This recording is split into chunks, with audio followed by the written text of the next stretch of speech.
Ayun. So, good evening guys. Ngayon po ay Thursday ulit. Pag-usapan natin yung ating mga trending stocks for today. So, talaga nag-close the gap tayo dito sa ano. So, may gap area natin na yan. So, mapula yung ating mga blue chips.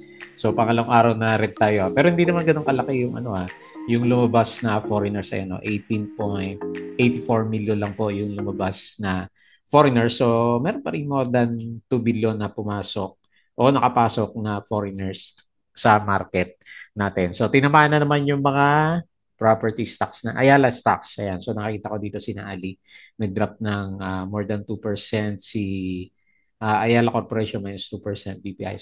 So nag-drop din ng 2%. Yung mga major companies natin yung tinamaan for today's trading natin. Tapos kokonti lang yung yung maganda yung galaw kasi wala tayong makitang nag-spike for today's trading natin. So makita mo natin dito, mga konti lang. Oh.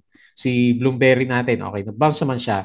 So pero 2.25% lang siya. Tapos net foreign selling pa ng 36.42 million. So yun yung, ito kasi medyo mover natin from the last 2 days dito sa market. So pero tinitignan ko yung galaw ng global markets. Di ba dalawang araw na rin sila na pullback. Kagabi pullback sideways lang yung galaw. May green and then merong red. Pero ngayon mas maganda yung futures na pinapakita ng kanilang market. Yan. So hopefully yun yung magdala sa atin bukas. So tama-tama na para sa reversal ulit or bounce ni PSE kung talaga malakas yung breakout natin dito sa MA 100 naman natin. Crypto, ayan, congrats. Crypto halos makabalik na sa 100K, 99K si Bitcoin kani-kanina lamang. Ayan. So, maganda ulit para sa mga traders natin sa crypto. Okay? So, Bloomberry pa rin yung nauna nga dito sa listahan natin. Pero yun nga, 2.25% lang siya. And then, si MRC, oh, ito pala maganda. Pangalang araw na breakout yung candle natin. So, meron siyang gain na 4.29%. Wala itong foreigners, minus 35K. And then, si Macro Asia, so parang sinaaba, di ba? Uh, okay, nag-spike pero biglang may mga nag-Dow G na mga stocks. Ito si Macro Asia, isa sa mga Dow G stocks natin, negative 1.23%. And meron siyang 1.27 million net foreign buy. Si Pure Gold, ito bumawi, nag-up siya ng 3.74%. And, ayun o, 47.17 million net foreign buy. Si ABA naman, up ng 1, ilan ba to? 1.72%. Eh, meron siyang 270K net foreign buy. And lastly, si OGP, binalik natin kasi para maganda yung pwesto niya ulit. Napaka-generous pala sa dividend na ito. May upcoming na naman na 2% na dividends. So, nag-up siya ng 2.83%. Or rather, drop na 2.89 o 83% and meron siya net foreign buy na 1.54%. Okay? So, profit taking pa rin yung galawan dito sa market. Disclaimer pa rin guys sa mga bago sa channel natin. As usual, yung ating review is for education purposes. Huwag mong gagawin ito as a reason para mag-buy, sell, or hold ng stocks.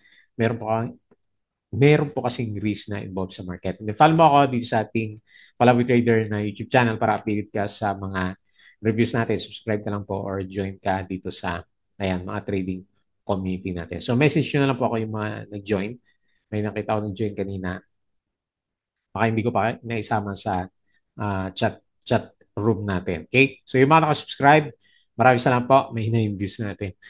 Less than 1K lang siya. So check mo na lang yung uploaded videos, company reviews, mga sample trades sa market, basic indicators, technical analysis, fundamentals, risk management, and yung ating PSE Stock Market Studies. And then follow po ako dito sa ating Palavi Trader. Crypto ko to para sa mga play to earn games, cryptos. Yan. So check mo na lang yan. And then sa social media, Palavi Trader na Facebook account para sa mga posts natin. Talo yung alaga natin si Alex Yalam. Medyo nasagad yata siya. 6-0, 6-1 yung, yung labanan. Ayan. So better luck next time. Palavi Trader na Facebook page para sa mga posts natin. Double check na lang po. Bodega Pig, yung mga articles natin sa local market. So ano ba yung mga balita natin? Dito muna tayo sa summary. Maga naglabas ng data si Philippine Stock Exchange bago tayo nakapag-post na iba. Okay. So ito yung pinakasama rin natin, property pa rin nga. Tinamaan. Negative 1.64%. Holding firms pala, negative 2.02. And then si mining natin, nag-drop din siya ng 1.98%. So, ang dami hatang big caps yung nalaglag. Pero ang net foreign sale natin, malit lang, 18.84 million. And then, malakas pa rin naman yung turnover value, nasa 6.01 billion. Ayan, dami. Normally, mga 4 lang tayo. 5, medyo maganda na yung volume ng market natin. Okay? So, ang daming post ang daming post na nakita ko tungkol dito kay Robinson Land.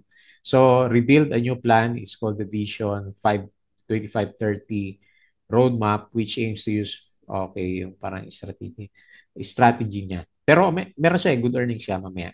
Makita natin. Emirates registers up by 26%. Si SM first quarter net profit in line with estimates. Plus, ito si Plus, ang ganda ng galaw niya. So meron siyang, rather yung first quarter, 100% na naman. So first quarter profit outperform expectations, and then CNP first quarter profit reflects strong brand business in line with expectations. Okay? So hopefully tuloy-tuloy yung alaga natin na si Plus. So tignan natin yan for the coming few days. Si Bloom, hindi pa rin masyadong makasabay sa kanya. Siguro pag may epekto na sa earnings niya, ayun, siguro pag-usapan ulit. IMI, okay, first revenue fell 14%. Pero yung first quarter niya, okay, di ba? Nakita natin na maganda yung earnings nito kahit papano. OGP, extends gold supply contract with BSP. Ayan. Pero baliktad, yung galaw na price action natin sa kanya is medyo bumagsak siya. Baka nag-correct na yung mamaya silipin natin. Yung mga gold prices natin, minsan pag nagko-correct siya, apektado itong mga to eh. SMPH, first quarter, 25 na, profits up 13.3%. Robinson Land, ano ba to? 4.3%. Malit lang, no? 4.3%. Plus, ito, mataas siya, nasa 1, tama ba? 100 o 11? Revenue forecast and 14.8. Asan dito yung earnings? Ito, quarter climb 110%. Ayan, kaya nga, medyo good vibes tayo dito kay plus natin. Tignan natin. So ito yung galawan ng mga blue chips. Pure gold yung namuna. Ayan, kaya pala nilagay ko dito.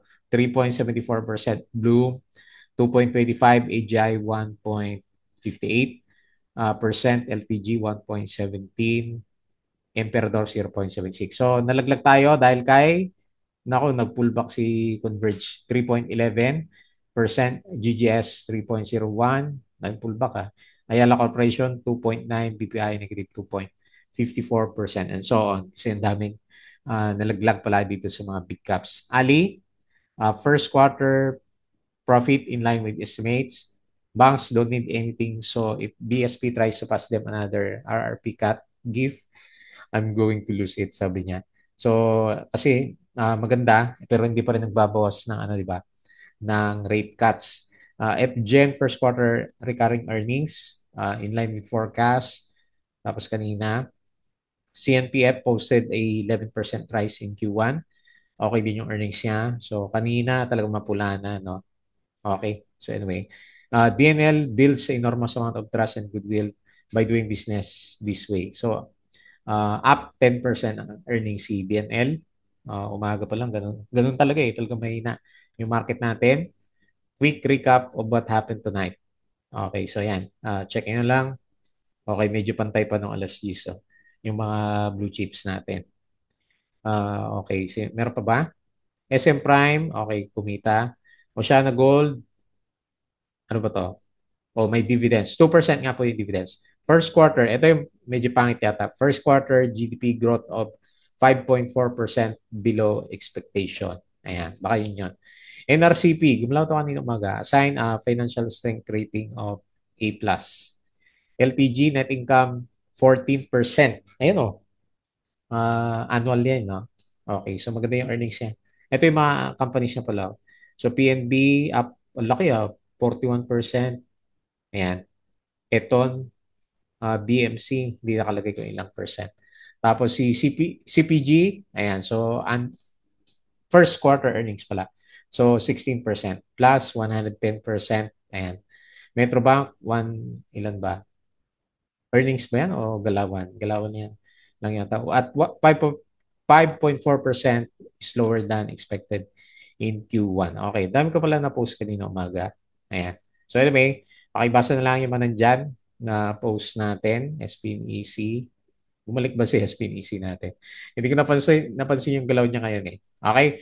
So, patalasas ulit muna yung mga gusto ng guide sa trading po sa Philippine markets. So, sali lang po kayo dito sa sa trading channel po natin. Ha? Kung gusto mo ng guide sa trading. Yung mga tatanong ko, ano mga binibili natin ng stocks, andito po nakalagay lahat. Tsaka yung sa group chat natin. Okay? So, ngayon, balik tayo dito sa Philippine Stock Exchange. So, retest ng gap. Okay, nagkaroon tayo ng resistance 6.5, no? Yung in-expect ko sa kanya, 6,600. Pero anyway, hindi siya natuloy. So, naghahanap ng support ngayon itong si Philippine markets natin. So, tignan natin for the coming few days kung hopefully hindi mabasag yung ano. Siguro hindi naman kasi konti lang yung lumalabas na foreigners eh. 'Di ba? 2 billion and against 18 million. So namamagpag lang si foreigners natin dito sa market. Friday, hopefully maganda yung closing. So above 50 pa rin naman yung RSI and bullish pa rin naman yung MACD formation natin. So negative 1.17%. Okay? So nakita natin yung galaw ng mga big caps. Dito na lang tayo sa mga winners. Yung may volume hanapin ko. RAC. So ayun, breakout si RAC, oh. 7.65%. May natin napansin to, ha. Oo, okay din yung earnings niya, oh. Ganda rin pala na itong si RAC, ah. Ayun, oh, malaki yung earnings niya, oh. 943 million, oh. Tapos mababa lang yung market cap niya, oh. Okay, overbought. May panibago tayo pag-uusapan siguro, ah. IDC 5.2% may breakout, and MRC okay, konting kembot pa sa MA100. Pure Gold 3.74, si SSI breakout din. May dibs pa, oh. Uy, ganda na ito, 5%. So 3.49%, wala na, tapos na eh. So hindi na tayo makakahabol sa dividendo. Security Bank, actually okay din tong earnings na ito eh. Ayan, first quarter siguro inatay. 2.71%. Tapos si Bloom, 2.25. Ayan. So maganda yan, sumakay sa MA100. Double Dragon kanina gumalaw to eh, pero hindi rin pala natuloy. ABA, 1.72, so overbought pa rin siya. And IMI, na Dow GCIMI, 1.32%. Okay? So tingin tayo sa losers. Yung may volume na lang, ha. So maraming losers, pero ito, si Wilcon, naku, wala pa. So, oops, nangyari doon. Mahina pa. Negative 4.48. SCP, kinain yung breakout, 3.77%. So, watch out. Converge, minus 3.7. GGS, minus 3% mga blue chips yan. APX, yan, pullback. Pagod na yata yung gold prices sa SM, minus 2%. And ASN. So, stock price offering pa rin tayo. Negative 1.87%. Okay? So, yun po yung galawan ng market. Balik tayo dito. And konting silip sa global markets. Maganda yung pinapakita ng galawan po dito sa global markets natin. Okay. So, ayan, futures. Kagabi, okay din pala siya kagabi. Kala ko sideways. So, okay din pala siya. And ngayon, mas okay siya. Ayan. S&P Futures, 1.06. Dow Jones, 0.8. Nasdaq, 1.39%. Okay? So, European stocks, bumalik na. And Asian markets, mix. Parang mas marami yata yung mapula dito sa mga Asian stocks natin. No? Okay. So, pero dito sa crypto, malakas siya. Ayan, titignan mo siya. 99K. Ayan. Congrats ulit sa mga sumalo sa 80 plus, no? Yung pinakamababa. Ethereum, 1.9K. Ayan, halos makabalik na, oh. So, nag-up siya 6%. XRP, 2.2. BNB, 1.8. Sol, Yung meme coins natin, 4.7%. Dodge, 5.78. And then si Shiba is 4.8%. Okay? So yun po yung galawan and balik tayo dun sa sa chart. Pag-usapan natin yung ating mga trending stocks. Okay, so unahin natin si Bloomberry dito sa listahan natin. So hindi pa rin siya pagod, no? Lumalaban-laban pa rin yung price action pero bakit kaya mahina yung foreigners ngayon? So negative 36.42 million net foreign sale, no? Nag-up siya 2.25%. So since nag-bounce, babalik natin yung expectation natin sa kanya dito sa 4.5. Ilang percent ba yan? Alam, may bomba to ng foreigners bukas, o mga 10%. Okay na yan kung medyo mabot ulit ng 4.5 bago natin pag-usapan yung 5 pesos para kay Bloomberry. So, hindi pa naman siya overbought. And then, si MACD formation natin is okay din naman siya. Okay? So, tsaga-tsaga na lang doon sa mga merong alaga na Bloomberry. Okay, so uptrend pa rin naman yung galaw. Kaya lang ito, medyo mahina nga yung net foreign sale natin sa kanya. Okay? So yung isang alaga natin, si MRC, ito yung medyo maganda yung yung galawan. Overbought na siya ng konti, no? So nag-above 70.95 na siya. So tingnan natin kung meron pang tulak. Pwede pa yan, basta meron. Kaso walang foreigners local to eh. Tapos medyo Friday, no? Tingnan natin. Maganda makita gap up bukas, no? So, wag lang daw G yung closing natin. Pag daw G yan, pullback muna tayo. So, okay pa rin. Maganda pa rin yung breakout niya and medyo nag-resist ng konti sa MA100 dito sa 0.75. Tingnan natin bukas. Mali mo, healthy pa rin naman yung volume niya. So, optimistic tayo dito. Kasi napulot natin si MRC. Although konti lang napulot ko dito eh. Mas marami tayong hawak na na plus. So 4.29% okay na rin. Dagdag din yan. So more than 10% na yan eh. So tama-tama dun sa breakout natin. 35K net foreign sell. Okay? So hanggang saan kaya tayo dito? Abot kaya tayo dito sa 0.9 piso. Baka mahirap na kasi may siya dito eh. May breakdown dito last time eh. So hopefully 0.8 and then 0.9 later naman. Ayan. Wala tong wala tong e-game si Bloomberry yung merong e-game sa atin. Okay? So yun lang po yung nakita natin. Next, Macro Asia. Ito, nauntog. Ayun, oh, ganda sana ng breakout na pinag-usapan natin kahapon eh. Kailang untog. Ayan. So, kulang siguro sa tulak. Okay, malaki naman yung volume eh. Siguro, pagpag muna. Ayan. So, negative 1.23% and 1.27 million net foreign buy. Ayan. So, anyway, good vibes pa rin naman tayo kahit na pangit yung candle. Siguro inaantay dito yung resulta ng magiging annual earnings nitong si Macro Asia. So, nauntog siya dito sa RSI 50. Hopefully, hindi bumaba. Kung hindi, didiretso pa rin tayo dito sa bearish market condition. Okay? Next, Pure Gold. So laban talaga si Pure Gold, no? Ayan. On the way na siya sa breakout dito sa 34.6. So bullish siya. Hindi na bumaba yung RSI, no? Ayaw pasakay ni Pure Gold. Panalo to kasi meron siyang dividends 3.96 and ayun, okay yung annual niya. Tapos yung first quarter niya mga 6%, 4% yata yun. So okay din siya. Ayan. So, kaya merong optimism ng konti kahit pa paano kay Pure Gold. So ito yung pinaka-trading channel. So, and drawing mo na lang maayos para makita mo yung mga resistance level niya. So sakto siguro dito. 34.16. Pero sa pinapakita niya, since meron siyang volume kasi ng ayun 47 million. Ilang araw na tong may volume ng foreigners. So nag-up ng 3.74. So hindi tayo magtataka kung breakout tayo dito sa 34.16. Nakapondo kasi sila, ayan may pondo si Pure Gold. Okay, next, ABA. So, umakyat naman siya kahit papaano. Buti na lang kasi Dow G yung kandila kahapon. 1.72%, 270K net foreign buy. So, sana yung resistance natin kagabi. Medyo malayo yung next resistance kapag may nagka-breakout dito sa 0.61. 0.7 yung yung kasunod niyang galawan. So, parang pure gold hindi naman. Pero parang pure gold yung ano niya, yung uptrend na channel niya.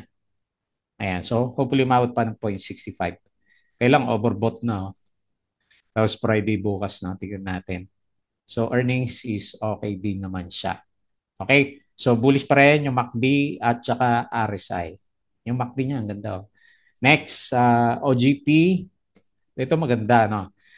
Sorry, rather, na-meet na kasi yung target natin last time eh. So, kung naisip ko maganda kasi, kung babalik ulit tayo sa channel niya, ayan. So, medyo malapit na siya ulit dito sa support, dito sa MA 100. Sakto-sakto siguro yan, mag-retest siya dito sa X-date which is May 21. Holiday pala sa Pinas sa ano, di ba? May 12 election pala. Dapat nga maganda yung market kasi, di ba tuwing election maganda yung ano, sentiment dapat ng ano, in-expect natin sa markets natin. Okay? So, ayan o, 2.55. So, very, very generous siya o. 2.7, 5%, and then this year is 3.5, and then 2.55. So, mataas magbigay si ano, si OGP natin. Okay? So, actually good news yung ano, di ba? BSP. So, meron silang partnership. So, negative 2.83% and 1.4 million net foreign buy. So, kung ako naman, antay na lang ako dito. Kasi, na-expect ko, bababa siya pagdating ng X-date. So, kung gano'n, kung babagsak siya dito, so, meron siyang ulit run na susunod. Diba? Ayan. Okay? So, yun lang. And then, maalala ko lang si TAP. Medyo nag-Dow na si ano, top natin. Okay? So yun lang muna yung ating review for today's trading. Medyo matamlay yung ano, yung market natin. Tingnan natin bukas kasi hindi naman ganoon kalaki yung lumabas na foreigners. Nagulat siguro siya dahil doon sa mababang expectation sa GDP. So nag-close the gap. Tingnan natin bukas kung merong bounce yung index. Okay, so yun lang po. Bago tayo close, please don't forget to subscribe dito sa ating Palabi Trader na YouTube channel. Join ka lang po sa group. And crypto ko to. Tapos sa Facebook account, Facebook page, Bodega Peak, Twitter, and Patreon sa mga gusto ng guide. Sali lang po kayo dito. Okay, so yun lang. Maraming salamat. Kita ulit tayo bukas.